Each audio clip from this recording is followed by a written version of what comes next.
Olá, começa mais um Radar, esse espaço aqui de Automotive Business em que nós discutimos os principais movimentos do setor automotivo e da mobilidade. Seja muito bem-vindo, seja muito bem-vinda. Eu sou Giovana Riato, editora-chefe da Automotive Business, e é um prazer estar aqui hoje para fazer mais um episódio especial do Radar. Nós estamos fazendo uma pequena série aqui de fim de ano para fazer um balanço de como foi 2022 e o que o ecossistema da mobilidade tem aí pela frente em 2023. E eu fico muito feliz de receber nesse episódio o Axel Krieger, que até o início de dezembro ocupou a posição de CEO do BMW Group Brasil, mas nós estamos gravando aqui essa entrevista no fim de novembro, e quando você aí, nosso ouvinte, nosso telespectador, estiver acompanhando essa entrevista, ele já vai estar em uma nova posição nos Estados Unidos, liderando a marca BMW para a região leste do país.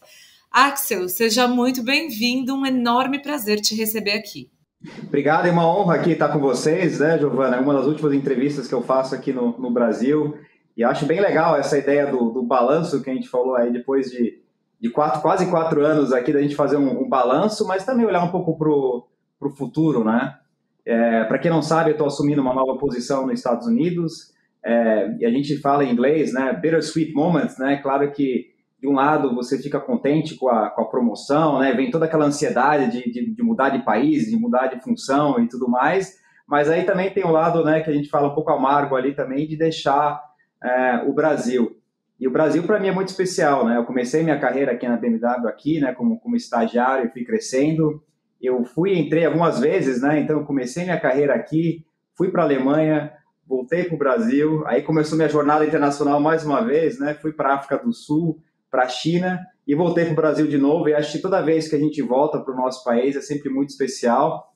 E quando a gente faz um balanço, né, e olha um pouco para trás, acho que é muito legal deixar um legado bastante positivo aqui junto com o time. O time aqui desenvolveu, a gente quebrou vários recordes aí nesses 4 anos, apesar de todas as dificuldades aí com pandemia, agora também para toda a nossa indústria, com a parte de supply chain. Então a gente realmente, acho que a gente sai mais forte do que entrou, né? Então quando a gente faz um balanço aqui, Giovana, tem bastante novidade aí para te contar dessa jornada aí desses últimos 4 anos aqui no Brasil. Bom, Axel, você falou aí dos marcos da BMW nesse período e eu já emendo uma questão sobre o mercado de veículos premium.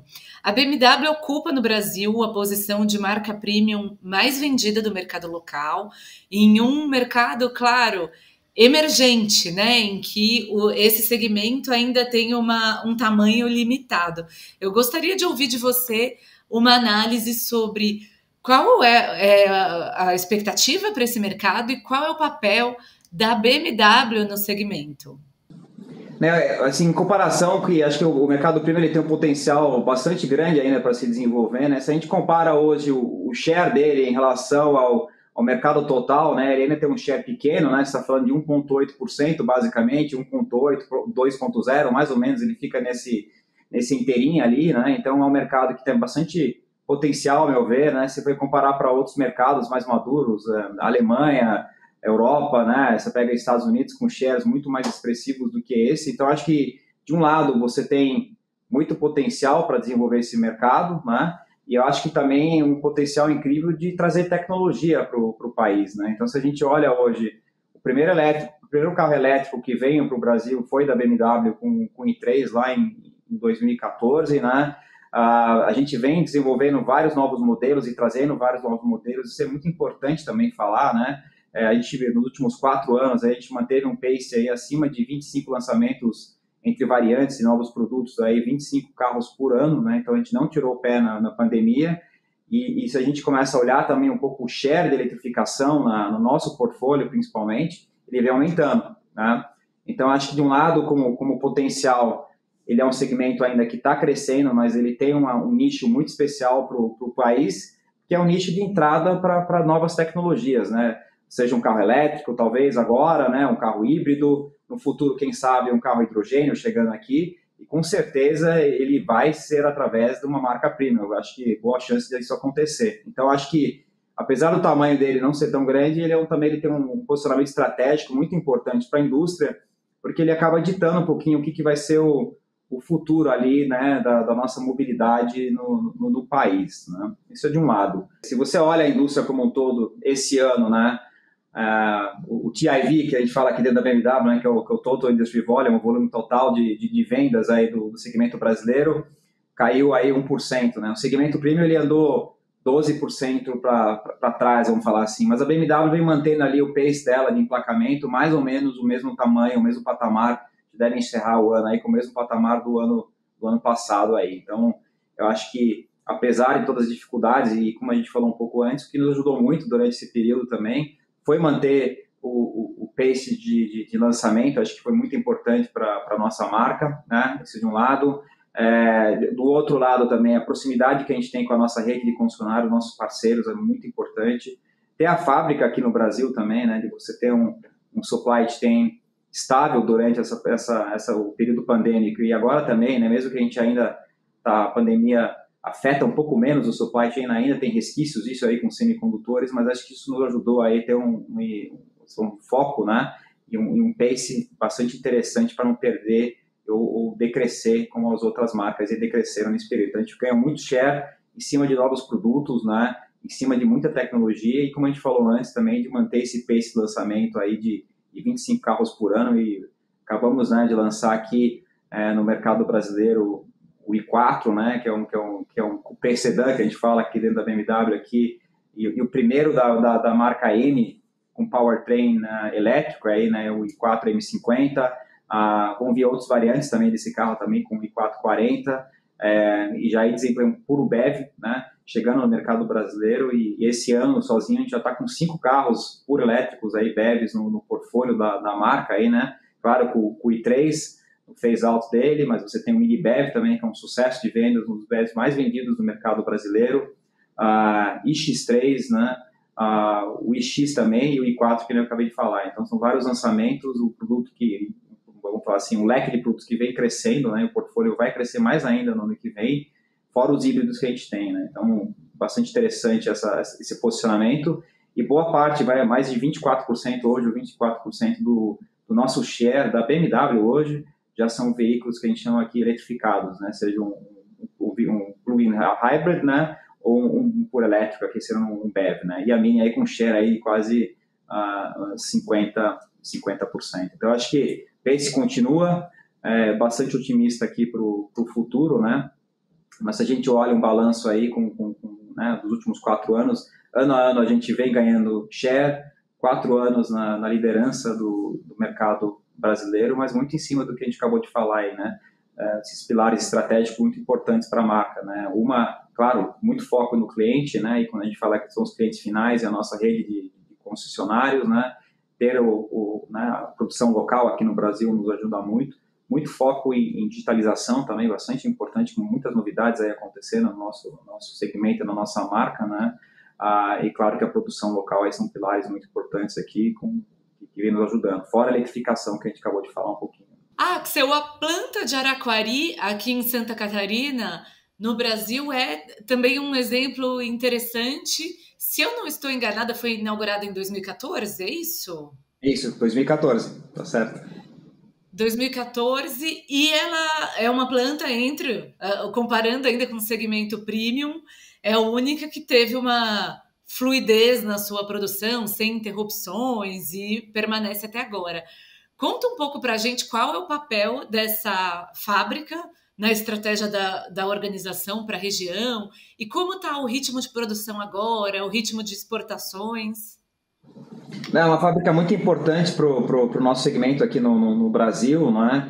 Então, boa parte do nosso volume que é feito e vendido aqui no Brasil é feito na fábrica de Araquari, né? Então, hoje lá, a gente acabou de fazer um investimento, e isso que é legal da BMW, ela sempre enxerga o médio e longo prazo, né? Então, ela nunca toma decisão de curto prazo.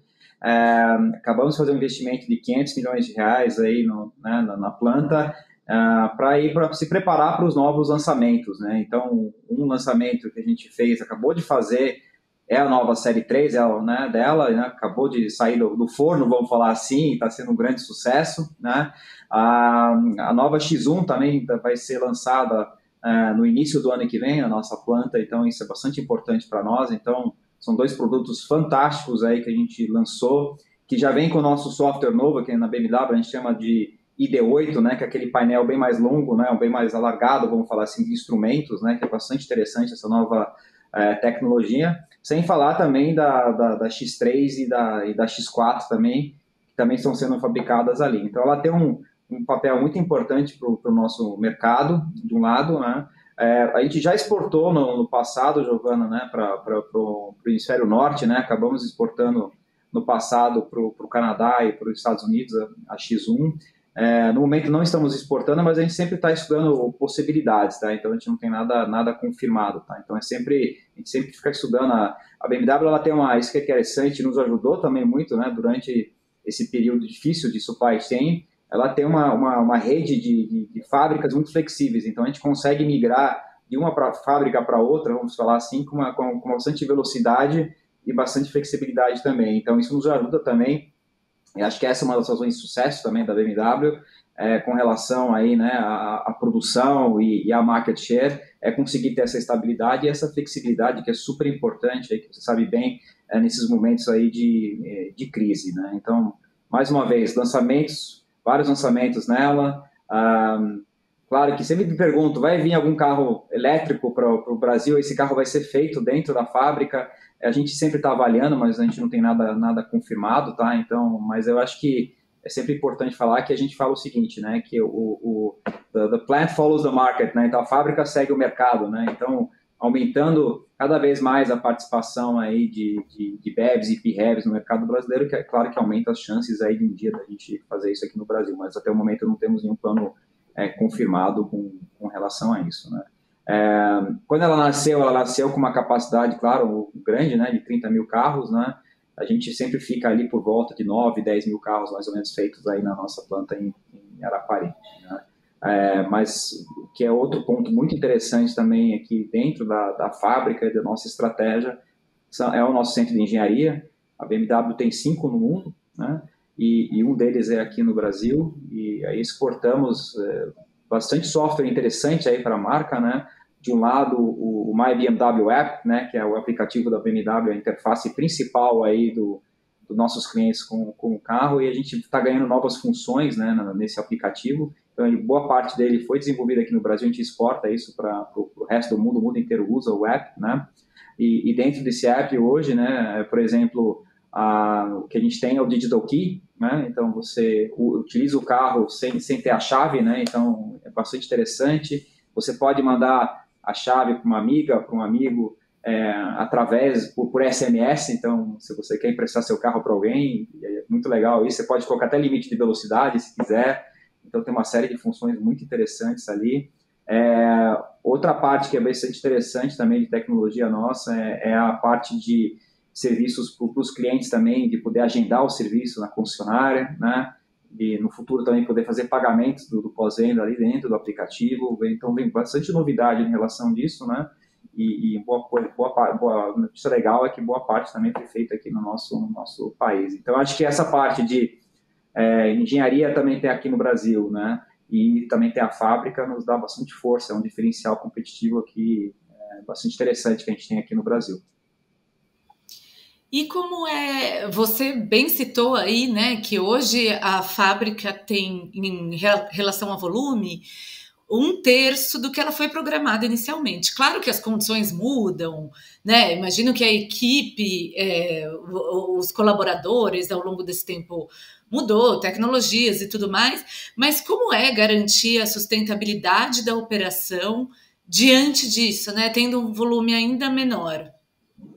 Acho que a palavra aí que eu sempre uso, que nos ajuda bastante, é essa flexibilidade que a gente tem, né? Então, claro que para você chegar lá sei lá, 30 mil carros, você vai ter que virar 3 turnos e tudo mais, né? Então, você acaba readequando a fábrica para esse novo cenário, né? Então, isso é uma coisa que nos ajuda muito.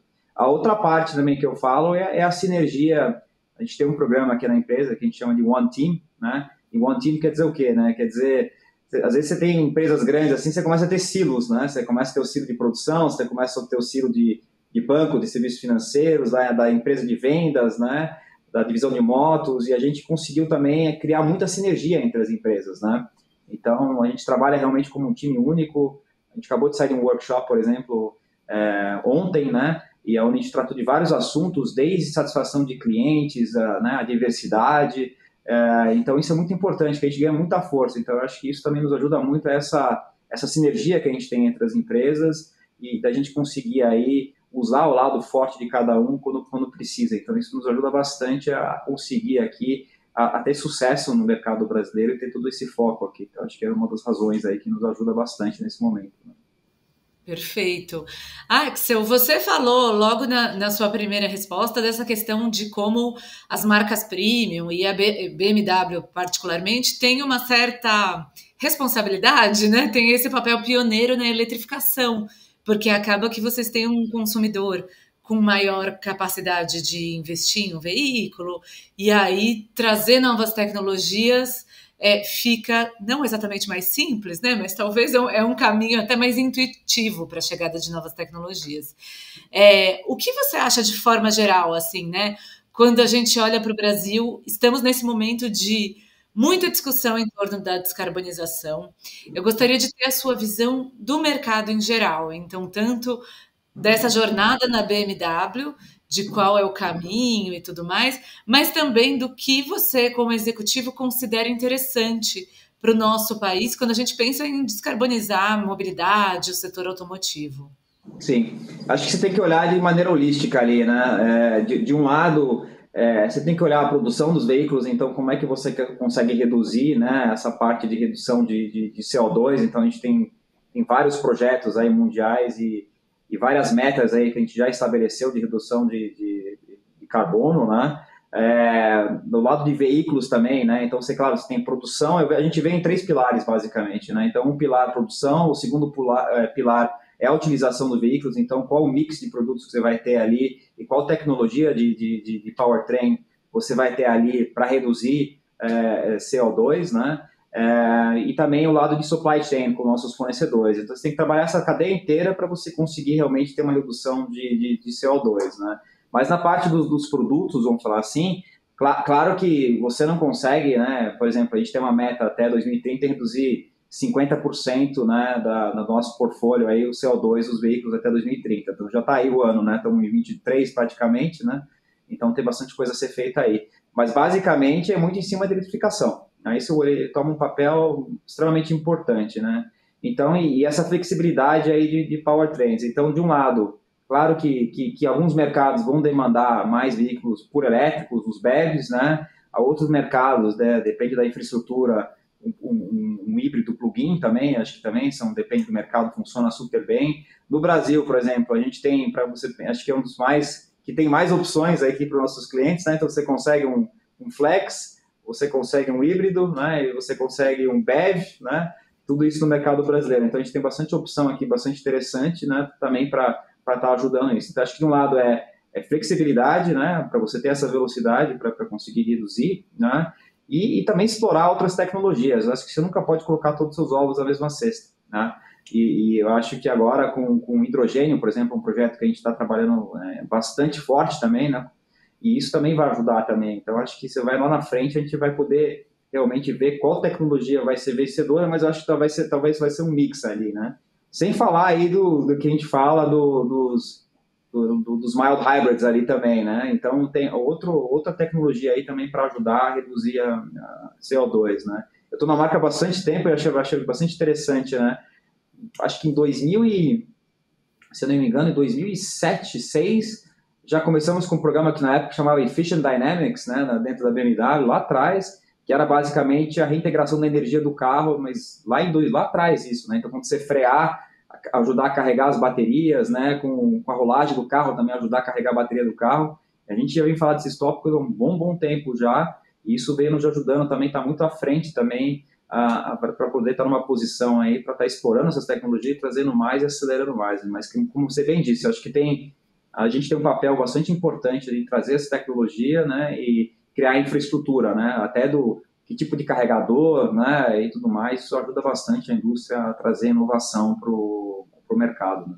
E você vê isso geralmente, né? Lança no mercado premium, 2, 3 anos já começa a aparecer no segmento de massa, vamos falar assim, né? Então, o segmento aí tem um papel bastante importante nesse sentido, né? Perfeito. E Axel, você citou também um pouco antes a questão do aplicativo e serviços digitais. Eu me lembro, já há alguns anos, né? A BMW vinha num esforço grande para trazer uma experiência digital para o seu cliente e até, eventualmente, gerar receitas a partir disso, né? Criar novas frentes, novos modelos de geração de receita. Em que pé estão essas coisas hoje? Com relação a, eu acho que é mais essa integração que eu diria aqui para o mercado brasileiro, né? Então, quando a gente estava falando um pouquinho antes, um exemplo é os serviços financeiros que a gente tem no banco nosso, né? Do financiamento dos veículos. Então, hoje isso já está integrado dentro do nosso app. Então, ele pode entrar lá e consultar o saldo, as parcelas que ele tem que pagar. Se ele esqueceu de pagar uma parcela, ele pode gerar um boleto. Então, acho que essa facilidade ali do app tem um papel aqui bastante importante, né? E no futuro também você vai poder também fazer compras ali dentro também. Quero estender a garantia do meu veículo, né? Por que não fazer isso dentro do Apple? Por que não fazer isso dentro do carro, né? Então são possibilidades ali que vão se abrindo ali no futuro para você gerar realmente outras fontes ali de facilidades aí para o seu cliente ali, para ele estar podendo explorar, né? Sem você ter que ali, né, assinar vários papéis e tudo mais. Você já pode fazer isso tudo digitalmente, ou através do app, ou através do carro. Então, eu vejo muito mais esse lado de facilidade mesmo para o cliente, para ele conseguir ali explorar o potencial máximo de serviços que a gente pode oferecer para a marca, né? A gente falou do pós-vendas também, né? Por que não poder pagar o pós-vendas e agendar, né, a manutenção do carro dele dentro do aplicativo, já fazer o pagamento, né? A gente tem alguns países, por exemplo, que o próprio chefe de oficina pode mandar um vídeo do que ele está fazendo no seu carro, né? Olha, precisa trocar a pastilha, ele já mostra um vídeo como é que está ali a pastilha do carro. Isso gera muita confiança, né? Muita transparência no processo. Então, são itens ali que a gente quer explorar mais e mais aí no nosso futuro. Então, a digitalização é um caminho sem volta, aí, com potencial incrível, né? Mas a gente brinca aqui na BMW, a gente chama de digital, né? Então, é claro que tem o lado digital ali, que tem um papel muito importante, mas ainda tem o lado físico ali, né? Então, da experiência do cliente dentro da concessionária. A gente acaba de lançar, já temos, se não me engano, 5 concessionárias no Brasil já com esse novo conceito. São Paulo já tem uma também, né? Jundiaí tem outra aqui no estado de São Paulo, onde você tem esse novo conceito das nossas lojas. Então, é muito parecido com um lounge, né?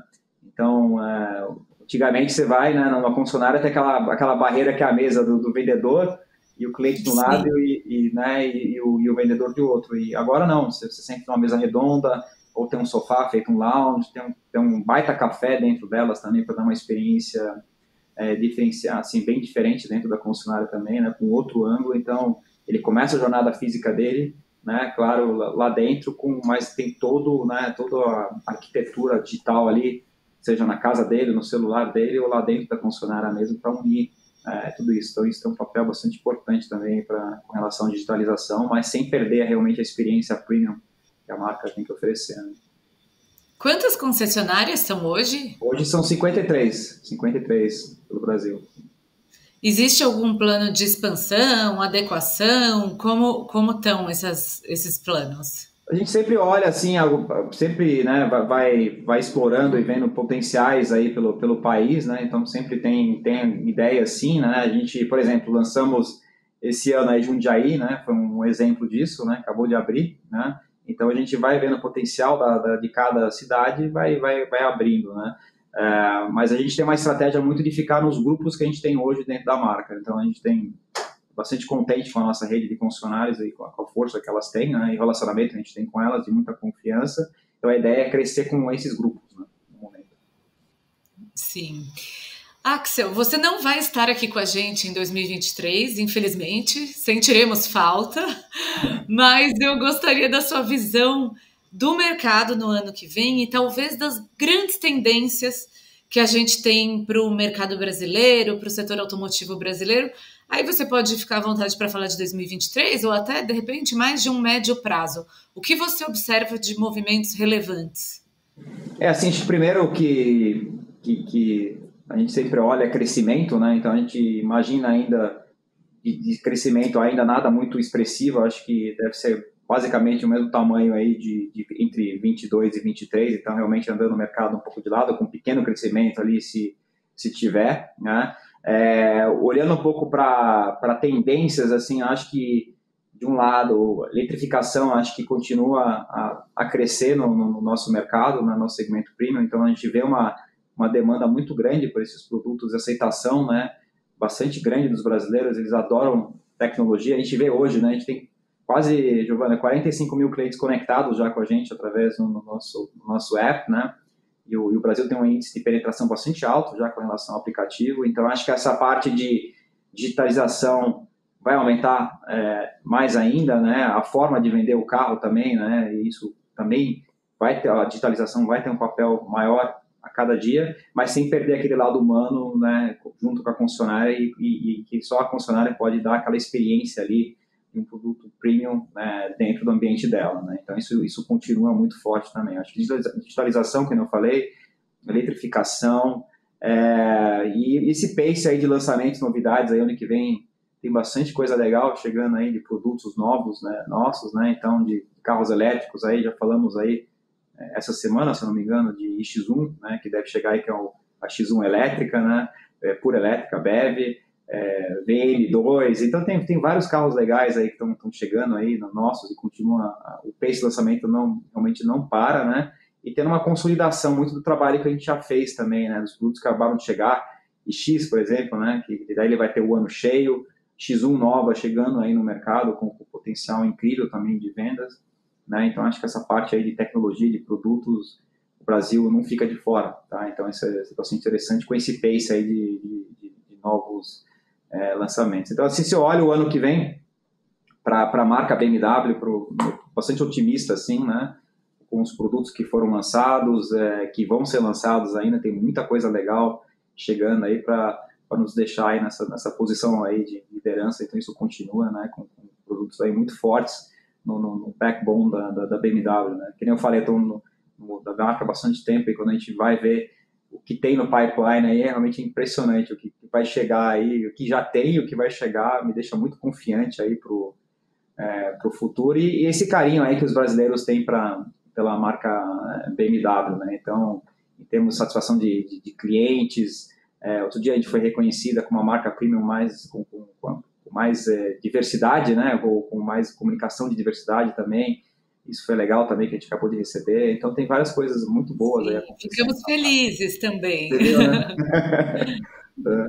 Então tá no caminho certo, eu diria. Então a Maro, a nossa nova CEO que está vindo aí do México, né? Tenho certeza que ela vai fazer um trabalho brilhante aí no mercado brasileiro.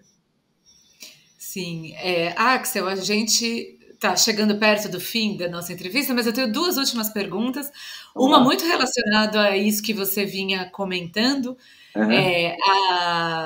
Você vai deixar, então, a casa arrumadinha aqui, né, no Brasil, para entregar para Maro Escobedo. Não sei se a minha pronúncia está certa. É isso aí, Maro. Muito bom. Ela vai ser CEO do BMW Group Brasil, a primeira mulher nessa posição e, mais importante, a primeira mulher a assumir a posição de CEO de uma montadora na região, o que é muito legal. Então, assim, me conta um pouco de como né, como tem sido essa transição. E aí, ampliando essa discussão, falando de diversidade de ESG, vocês acabam de entregar uma premiação aos fornecedores com um posicionamento bastante interessante, né?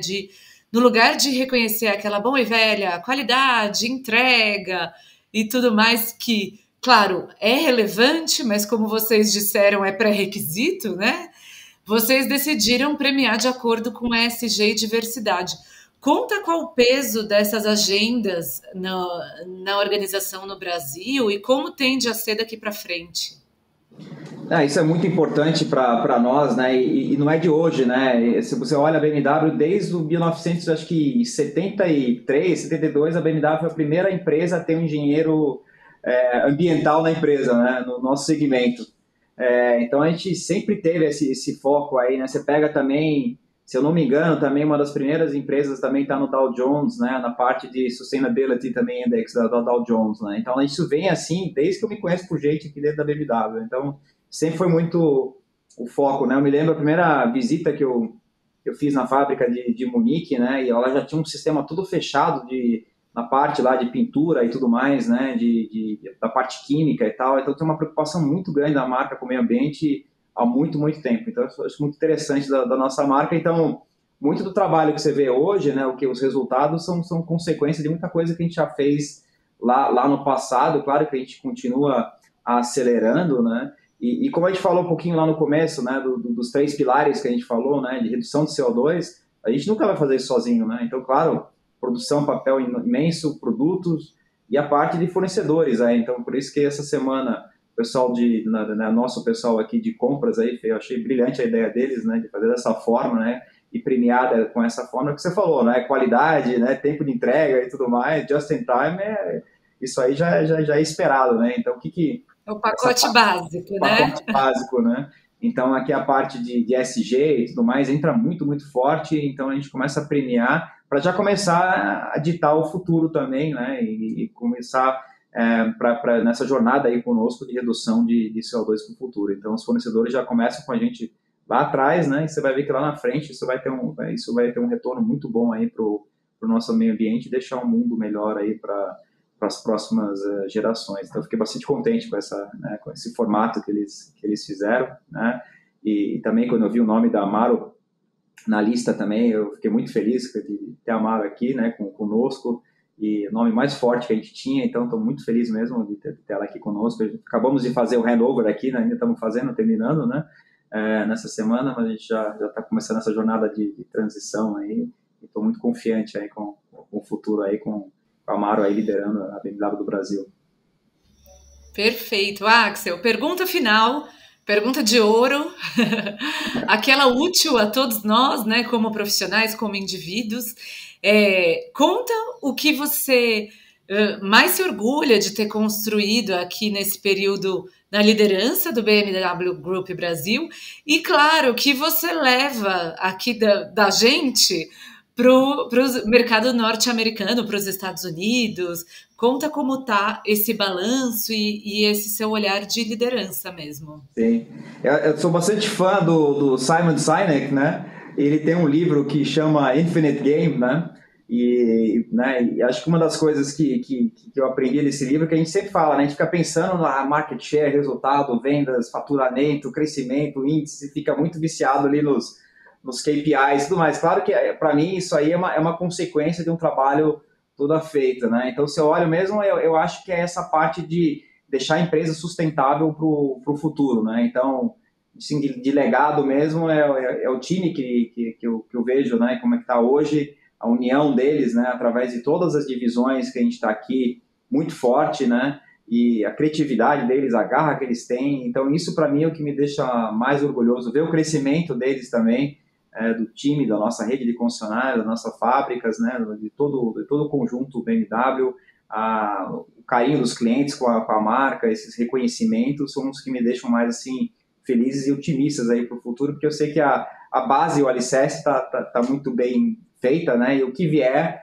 a empresa consegue lidar com isso. Então, eu acho que é muito legal essa velocidade que o time tem, a criatividade e tudo mais. Eu acho que isso é o legado aí, de pensar diferente, né, sempre, né, acho que é isso, e o brasileiro tem essa, né, indo para os Estados Unidos, acho que a gente ganha essa né, flexibilidade de conseguir sempre achar uma solução para um problema complicado que acontece de maneira inesperada, né, então acho que isso que é a grande vantagem do brasileiro, né, a gente sempre fala, né, que aqui a gente fala de VUCA, né? E aqui é sempre VUCA com esteroides, que nem eu sempre falo, né? Sempre está acontecendo muita coisa.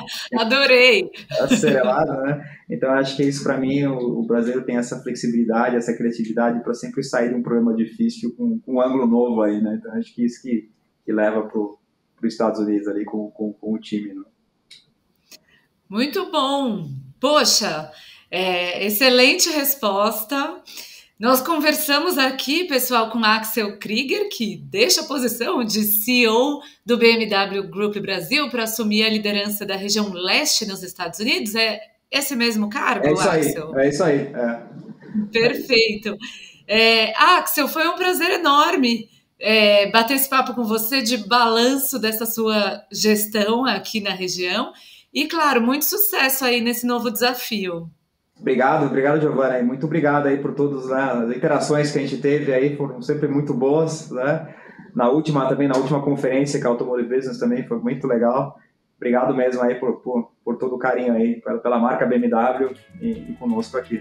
Obrigado mesmo. Claro, seguiremos. Voltando ao Brasil, pode passar para uma visitinha. Vamos lá. Se quiser abrir um capítulo Automotive Business Nova York, me avisa. Né?